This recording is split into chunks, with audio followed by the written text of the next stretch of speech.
When they speak of our time, they will say it was a time when truth abandoned our words, when running sores passed for a false messiah's mouth, when television super shrinks conducted group psychosis,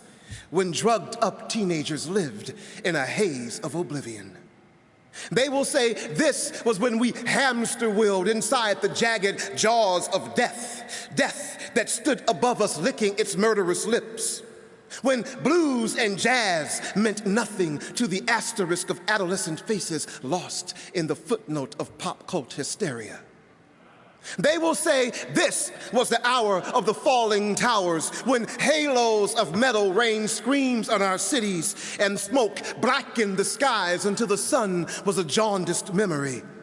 They will say it was a time when English spoken with the wrong accent meant an uncertain fate, and both red and blue states forgot that God is colorblind. They will say this was a time that we drank of Hollywood's hemlock as intellectual cowards powered and bowed to the powers and promises of gold. They will say that a horrible darkness whispered our names until we closed our eyes and trembled with fear, trembled until we became that darkness we feared. They will say that this was a time of war in the name of terror, in the name of freedom, for the sake of peace, so there would be no more war in the name of. They will say this was a time of shrunken bellies and refugees, and of blood being plagued by the ache of disease, and of islands floating away on rafts of human bodies. They will say that this was a time of the bullet bite, the misogynist lyric, and the anti-truth, when we danced to the beat of our children's cracking skulls. But let them also say that this was a time we fought against a self-inflicted genocide, that something truly human in us stood up to resist the Orwellian jackboot, that finally, in the rumbling throat of Ray Charles, we heard what America could become. That in the bite of Mark Twain's wit, we finally got the punchline, finally realized it was us, finally realized that manifest destiny could no longer patch the human-sized hole in our histories.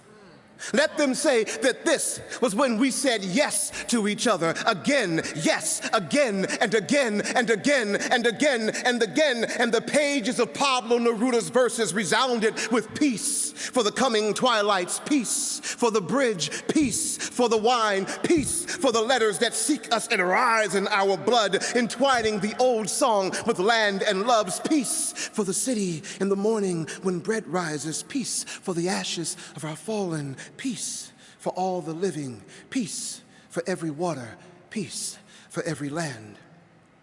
Let them say that this was when the woman stepped forward declaring, "I am that I am," and we men began to break ourselves of the need to break women. Let them say that this was when we struggled against fist and fallacy. This was a time of lawyers abandoning courtrooms to plant wheat in Kenyan fields. That this was when we found truth, that truth found our tongues, and we were unafraid at this time to open our mouths and speak it. Let them say that we were a people of faith in a time when faith was in crisis, that we were a people of love when it made no sense to love at all. We were a people of hope when it made no sense to hope at all, that we still believed that love could be as simple as the images our ancestors painted in caves and on rocks, images that birthed our first human songs like water and rain and river and flower and sun and moon and star. Because even as the earth shook beneath our shoes, we knew there were things about us that would never change. Let them say that this was the time we desperately reached through the malignant maelstrom of electronic chaos, reached through the mad invocations of the soulless who profit from this poisonous pathology of our time, And we found others there with our own eyes, our own faces, our own hands reaching back.